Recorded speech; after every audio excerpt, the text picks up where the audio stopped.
கன்னியாகுமரி மாவட்டத்தை முடிச்சுட்டு நெல்லை மாவட்டத்துக்கு வந்து உங்களை எல்லாம் சந்திக்க வந்திருக்கிறேன். இன்னைக்கு பகல் முழுக்க கன்னியாகுமரி மாவட்டத்தை ஒவ்வொரு தொகுதியாக போய் வாக்கு கேட்டுட்டு இப்போ நெல்லைக்கு வந்திருக்கிறேன். எந்த மாவட்டத்துக்கு போனாலும் இந்த நெல்லைக்கு வரும்போது மட்டும் தனி உணர்ச்சி வந்துடும், தனி ஸ்ட்ரென்த் வந்துடும், தனி உணர்வு ஏற்பட்டுரும். ஏன்னா கலைஞர் அவர்களை இங்கதான் தனிமை சேர்ந்து வச்சிருக்கும் போது பேரறிஞர் அண்ணா வந்து சொன்னார், என்னுடைய தம்பி கருணாநிதி இருக்கிற இடம் தான் இந்த நெல்லை தான் என்னுடைய புண்ணிய மண் அப்படின்னு பேரறிஞர் அண்ணா சொன்னார். அந்த உரிமையோட இன்னைக்கு உங்களை எல்லாம் சந்திக்க வந்திருக்கிறேன். ஒரு நல்ல வேட்பாளரை இந்த வாட்டி தலைவர் அவர்கள் உங்க இடத்துல ஒப்படைச்சிருக்கிறார். திரு சுப்பிரமணியன் அவர்களை உங்களுக்கு நான் அறிமுகப்படுத்த வேண்டிய அவசியம் இல்லை. உங்கள ஒருத்தர், உங்க அத்தனை பேருக்கும் நன்கு அறிமுகமானவர், எல்லோரோடும் இனிமையோடு பழகக்கூடியவர். 1993 ஆண்டு கழகத்தில் மாணவராக இருக்கும் போது திமுக இணைஞ்சு சிறப்பாக பணியாற்றி அதன் பிறகு சுப்பிரமணிக்கு ஓட்டு கேட்கறதுல எனக்கு என்ன கூடுதல் பெருமைன்னா இளைஞரணி செயலாளர். அவர் இளைஞரணியிலிருந்து வந்தவர். நகர இளைஞரணியில பணியாற்றி பின்னர் மாவட்ட இளைஞரணி துணை அமைப்பாளர், மாவட்ட அமைப்பாளர்னு படிப்படியா உயர்ந்து இன்னைக்கு தலைவர் அவர்கள் அவருடைய பணிகளை எல்லாம் பார்த்து அவரை மாநகர செயலாளராக பொறுப்பு கொடுத்து வச்சிருக்கிறாங்க. அவர் சிறப்பா செயல்பட்டதுனாலதான் இன்னைக்கு தலைவர் அவர்கள் அவருக்கு ஒரு முக்கியமான வாய்ப்பு கொடுத்திருக்கிறாங்க. வர சட்டமன்ற தேர்தலில் திருநெல்வேலியில் நிற்கக்கூடிய வாய்ப்பு வெற்றி நிச்சயமா. கழக பணியில சிறப்பா செயல்பட்ட சுப்பிரமணியம் அவர்கள் இனி சட்டமன்றத்திலையும் மக்கள் பணியிலும் நிச்சயம் தனி முத்திரை பதிப்பார் என்ற நம்பிக்கை எனக்கு இருக்கு. உங்களுக்கும் அந்த நம்பிக்கை இருக்கும் நான் நம்புறேன். எப்போதுமே தேர்தலுக்கு தேர்தல் மட்டும் மக்களை வந்து சந்திக்கிற இயக்கம் திராவிட முன்னேற்ற கழகம் கிடையாது. வருஷம் முழுக்க எப்பவுமே மக்களோடு மக்களா இருந்து அவங்களுக்கு என்ன பிரச்சனை என்ன தேவை அதை எப்படி சரி செய்யலான்னு மக்களோடு பயணிக்கக்கூடியவர் தான் திரு சுப்பிரமணியன். நீங்க எப்ப வேணாலும் அவரை தொடர்பு கொள்ளலாம். எப்போதும் மக்களோட மக்களையா இருந்து உங்களோட கோரிக்கைகள் அத்தனையும் நிச்சயம் நிறைவேற்றி கொடுப்பார். நான் உங்ககிட்ட கேட்டுக்கொள்வதெல்லாம் நிச்சயம் வெற்றி உறுதின்னு சொல்லிட்டீங்க. நான் உங்ககிட்ட கேட்டுக்கொள்வதெல்லாம் அதிகமான வாக்கு வித்தியாசத்துல சுப்பிரமணியனை ஜெயிக்க வைக்கணும். செஞ்சு கொடுப்பீங்களா? இன்னைக்கு சுப்பிரமணியனை கூட்டிட்டு நான் வந்திருக்கிறேன். உதயசூரியன் சின்னத்துக்கு வாக்கு கேட்டு வந்திருக்கிறேன். எந்த உரிமையோட வந்திருக்கிறேன்? கடந்த 5 வருஷம் பல்வேறு திட்டங்களை இந்த தொகுதிக்கு நாம செஞ்சு கொடுத்துருக்கிறோங்கிற அந்த உரிமையோட உங்களை கேட்டு வந்திருக்கிறேன். என்ன செஞ்சு கொடுத்துருக்கிறோம் இந்த தொகுதிக்கு? உதாரணத்துக்கு சில திட்டங்களை மட்டும் இங்க சொல்ல விரும்புறேன். 80 கோடி ரூபாய் மதிப்பீட்டுல எங்க ஜங்ஷன் புதிய பஸ் ஸ்டாண்ட் பேருந்து நிலையம் கட்டி கொடுத்தது யாரு? நம்முடைய திராவிட மாடல் அரசு, நம்முடைய முதலமைச்சர். 77 கோடி ரூபாய் ஒதுக்கீடு செய்யப்பட்டு மெகா உணவு பூங்கா இந்த தொகுதி கொடுத்திருக்கிறாரு. 20 கோடி ரூபாய் மதிப்பீட்டுல கங்கை கொண்டான் மற்றும் 2 குடியிருப்புகளுக்கான கூட்டு குடிநீர் திட்டம். மதவக்குறிச்சியில 12 கோடி ரூபாய் மதிப்பீட்டுல அரசு கலைக்கல்லூரிக்கு புதுசா கூடுதல் கட்டிடங்கள். அதே போல அரசு பல்நோக்கு மருத்துவமனையில கூடுதல் கட்டிடங்கள். மானூர் அம்பலவான சுவாமிகள் கோயில்ல குடமுழுக்கு பணி நடைபெற்றிருக்கு. நெல்லையப்பர் கோவில்ல புதுசா வெள்ளி தேர் மற்றும் திருப்பணிகள். ராணி அண்ணா மகளிர் கலைக்கல்லூரியில புதிய கட்டிடங்கள் கட்டி கொடுத்திருக்கிறோம். மனோன்மணியம் சுந்தரநாள் பல்கலைக்கழகத்துல புதிய ஹாஸ்டல் வசதிகள் பண்ணி கொடுத்திருக்கிறோம். மானூர் காவலர் குடிப்பு கட்டிடங்கள் மற்றும் காவல் நிலையத்திற்கு புதிய கட்டிடம். கண்டியப்பேரி புறநகர் மருத்துவமனையில புதிய கட்டிடம். பழையப்பேட்டை சாலையில புதிய மேம்பாலம் கட்டி கொடுத்திருக்கிறோம். நரசிங்கநல்லூர் பகுதியில புதிய சிட்கோ தொழிற்பேட்டை அமைக்கும் பணி.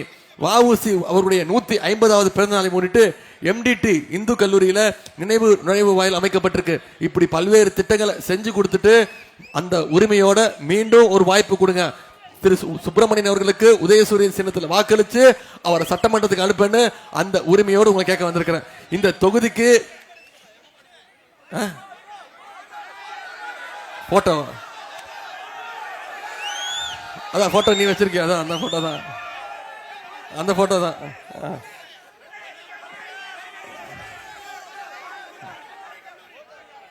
இந்த போட்டோ தான். நல்லா இருக்கா? இப்ப நான் ஒரு போட்டோ கேட்டவா? இந்த போட்டோ பாருங்க, இது நல்லா இருக்கு. நல்லா கீழே ஒருத்தர் படுத்திருக்காருமா, யாரும் தெரியுதா? யாரும் தெரியுதா? இப்படிதான் ஒரு முதலமைச்சரா ஞாபகம் இருக்கா? இதை சொன்னதுக்கு தான் எனக்கு கண்ணாமண்ணா திட்டுறாரு. இப்போ செத்து போன்ட்டாருமா, என்ன இவன் உயிரோடு இருந்து என் உயிரை வாங்குறான் அப்படின்ட்டாரு. ரொம்ப டென்ஷன் ஆகுறாரு. நான் போட்டோ காட்டுறேன்னு சொன்னா நீங்க தானே கேட்டீங்க. இப்போ எனக்கு எந்த அனுபவம் இல்லைன்ட்டாரு. ஆமா, நான் சொன்னேன் இந்த அனுபவம்லாம் எனக்கு கிடையாது. யார் காலையும் பிடிச்சி பதவி பொறுப்பு வாங்கின அனுபவம் எனக்கு கிடையாது. சங்கி கூட்டத்துக்கிட்ட அடிமையா இருக்கிற அனுபவம் எனக்கு கிடையாது அப்படின்னு இப்ப கோச்சுக்கிட்டாரு. என்ன தெரியுமா சொல்றாரு? ஆமா, நான் காலில் விழுந்தது உண்மைதான். எனக்கு முதலமைச்சர் பொறுப்பு கொடுத்தாங்க, நான் விழுந்தேன். என்ன தப்புன்னு கேட்டாரு. நான் சொல்லிட்டேன், நீ காலில் விழுந்து தப்பு கிடையவே கிடையாது. அது உங்க கையே, அந்த அம்மா காலு, அது தப்பு கிடையாது. காலில் விழுந்ததுக்கு அப்புறம் அந்த அம்மா முதலமைச்சர் ஆனதுக்கு அப்புறம் ஆக்கினதுக்கு அப்புறம் அந்த அம்மா ஜெயிலுக்கு போயிட்டாங்க. அந்த அம்மா பார்த்து கேட்டாரு, நீயா என்ன முதலமைச்சர் ஆக்கிறேன்னு கேட்டுட்டு அந்த அம்மா காலை வாரி விட்டாரு. அதைத்தான் நான் கேட்டேன். இப்ப அந்த அம்மா கேட்க ஆரம்பிச்சிட்டாங்க, அந்த தம்பி சொல்றதெல்லாம் உண்மை தானே, நீ என் காலை வாரி விட்டது உண்மை தானே. இப்போ சசிகலா அம்மா கேட்டுட்டாங்க. அதனால இப்ப அந்த பிரச்சனைக்குள்ள போக வேணாம், அவங்க 2 பேர் பேசி தீர்த்துப்பாங்க. இனிமேல் போட்டோ எல்லாம் கேட்க கூடாது, போட்டோவுக்கு நமக்கு சம்மந்தம் கிடையாது. சரியா? அது பெரிய பிரச்சனையாயிடுச்சு, பெரிய தகராறாகி எடப்பாடி பழனிசாமி ரொம்ப திட்டுறாரு என்ன. ஆமா, பிபி டேப்லெட் எல்லாம் போட்டு. நான் உங்ககிட்ட கேட்டுக்கொள்வதெல்லாம், கடந்த 5 வருஷத்துல எவ்வளவு திட்டங்களை செஞ்சு கொடுத்துருக்கிறோம். ஆட்சிக்கு வந்தோடனே நம்ம தலைவர் போட்ட முதல் கையெழுத்து மகளிருக்கு கட்டணம் இல்லா பேருந்து கொடுத்தோமா இல்லையாமா? சொன்னதை செஞ்சோமா?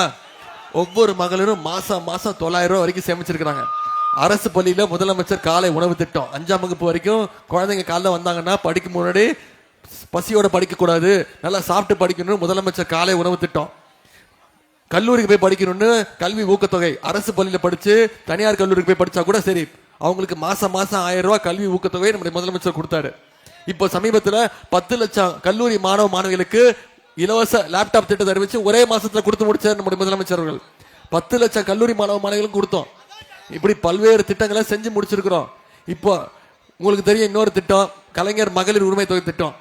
போன சட்டமன்ற தேர்தல் போது நம்ம சொன்னோம், இப்ப மாசம் 1,31,00,000 மகளிருக்கு மாதம் 1000 ரூபாய் நம்முடைய முதலமைச்சர் அவர்கள் உரிமை தொகையா கொடுத்துட்டு இருக்கிறாரு.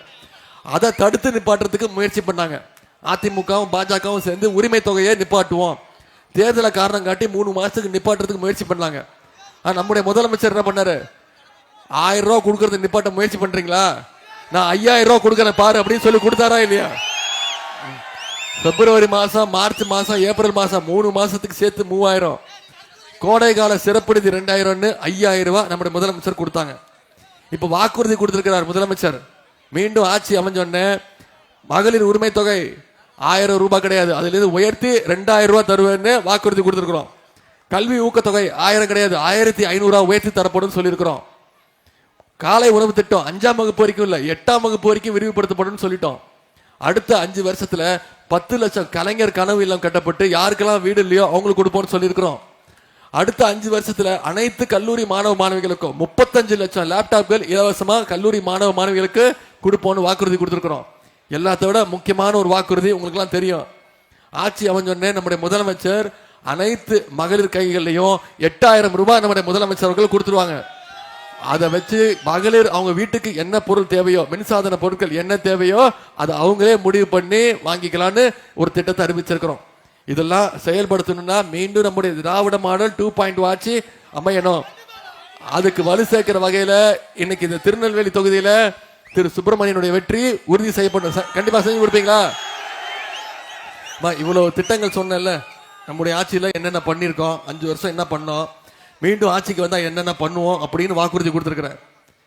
யோசிச்சு பாருங்க, ஒன்றிய பாஜக அரசு தமிழ்நாட்டுக்குன்னு ஏதாவது திட்டங்கள் கொடுக்குறாங்களா? எந்த திட்டமும் கிடையாது. தமிழ்நாட்டுக்கு எந்த நிதியும் கிடையாது. வரவேண்டிய கல்வி நிதியை நிப்பாட்டி வச்சிருக்கிறாங்க. மும்மொழி கொள்கை ஏத்துக்கிட்டாதான் கொடுப்போம் அப்படின்னு. மும்மொழி கொள்கையை நம்முடைய முதலமைச்சர் முடியாதுன்றார். ஏன்? மீண்டும் ஹிந்தி திணிப்பை தமிழ்நாட்டுக்குள்ள நுழைக்க பாக்குறாங்க. இப்படி தமிழ்நாட்டை தொடர்ந்து புறக்கணிக்கக்கூடிய ஒன்றிய பாஜக அரசு போன பட்ஜெட்ல, ஒன்றிய அரசுடைய பட்ஜெட்ல தமிழ்நாட்டுக்குன்னு எந்த திட்டமும் இல்லை. தமிழ்நாடுங்கிற பேரே பட்ஜெட்ல இல்ல. இப்படி தொடர்ந்து தமிழ்நாட்டை புறக்கணிக்கிறாங்க ஒன்றிய பாஜக. அப்படிப்பட்ட பாஜகவை தமிழ்நாட்டு மக்கள் நாம புறக்கணிக்கணுமா வேணாமா? அதுக்கான தேர்தல் தான் வர சட்டமன்ற தேர்தல். நம்முடைய தலைவர் மீண்டும் மீண்டும் சொல்றது தான், இந்த தேர்தல் தமிழ்நாடு வெர்சஸ் டெல்லி. இதுல தமிழ்நாடு நாம ஜெயிச்சு காட்டணும், டெல்லிய வீழ்த்தி காட்டணும். செஞ்சு காட்டுவீங்களா? வெற்றி உறுதியா? இன்னைக்கு தேதி 14ஆம் தேதி. தேர்தல் 23ஆம் தேதி. இன்னும் 8 நாட்கள் இருக்கு. உதயநிதி வந்தாரு, பேசினாரு, திட்டங்களை பத்தி சொன்னாரு, வாக்குறுதிகள் கொடுத்திருக்காரு, கலைஞ்சு போயிட்டோன்னு போயிடக்கூடாது. நான் உங்ககிட்ட கேட்டுக்கொள்வதெல்லாம் ஒண்ணுதான், அடுத்த 8 நாட்கள் இந்த பிரச்சாரத்தை ஒவ்வொரு பகுதியா போய், ஒவ்வொரு தெருவா போய், ஒவ்வொரு வீடா போய், ஒவ்வொரு வாக்காளரை சந்திச்சு இந்த பிரச்சாரத்தை நீங்க சொல்லுங்க. ஏன் திமுகவுக்கு வாக்களிக்கணும், வந்தா என்ன பண்ணுவோம், கடந்த 5 வருஷத்துல என்ன பண்ணிருக்கோம், முக்கியமா அடிமை கூட்டத்தையும் சங்கி கூட்டத்தையும் தமிழ்நாட்டுக்குள்ள விட்டுட்டோம்னா, தமிழ்நாட்டை ஏற்கனவே சென்ற சட்டமன்ற தேர்தலில் பாஜக கிட்ட அதிமுகவை வாடகை விட்டாரு, இந்த தேர்தலில் வித்துட்டாரு. அதிமுகவை பாஜக கிட்ட வித்துட்டாரு. அதனால தமிழ்நாடு அடுத்து வித்துருவாரு பாஜக கிட்ட. பாஜக இந்தியாவில் இருக்கக்கூடிய பல்வேறு மாநிலங்கள்ல எப்படியாவது ஆட்சிக்கு வந்துடுறாங்க, குறுக்கு வழியிலேயாவது வந்துடுறாங்க. ஆனா தமிழ்நாட்டுக்குள்ள மட்டும் அவங்களால நுழைய முடியல. ஏன்? இது சுயமரியாதை மண். நம்முடைய முதலமைச்சர் திரு முத்துவேல் கருணாநிதி ஸ்டாலின் அவர்கள் இங்க ஆண்டு கொண்டிருக்கிறார். தமிழ்நாட்டு மக்கள் சுயமரியாதை மிக்க மக்கள், அடிமையாக இருக்க மாட்டோம்.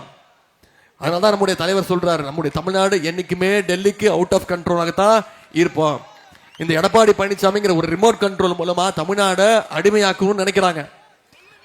அவங்கள இந்த தேர்தலில் மீண்டும் ஒரு நல்ல பாடத்தை கற்றுக் கொடுத்து, ஏற்கனவே ஒரு 10 தோல்வி பழனிசாமி தான், இந்த தேர்தலோட மொத்த தோல்வி பழனிசாமி ஆக்கி வீட்டில் உட்கார வைக்கணும். சரியா?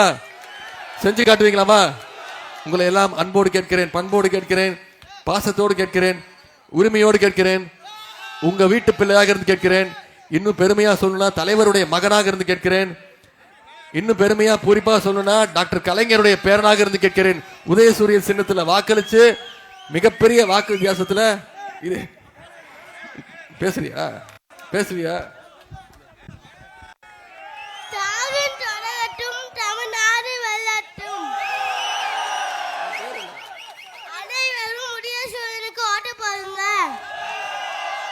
உங்க பேர் என்ன? பேர் என்ன? செலியன். சரி, என்ன படிக்கிறீங்க? 3rd standard. சரி, நன்றி நன்றி. சரி, உங்களுடைய அன்புக்கும் வரவேற்புக்கும் நன்றி. உதயசூரிய சின்னத்துல திரு சுப்பிரமணியன் அவர்களும் அதிகமான வாக்கு வித்தியாசத்துல ஜெயிக்க வைங்க. உங்களுடைய அன்புக்கும் ஆதரவுக்கும் நன்றி நன்றி நன்றி.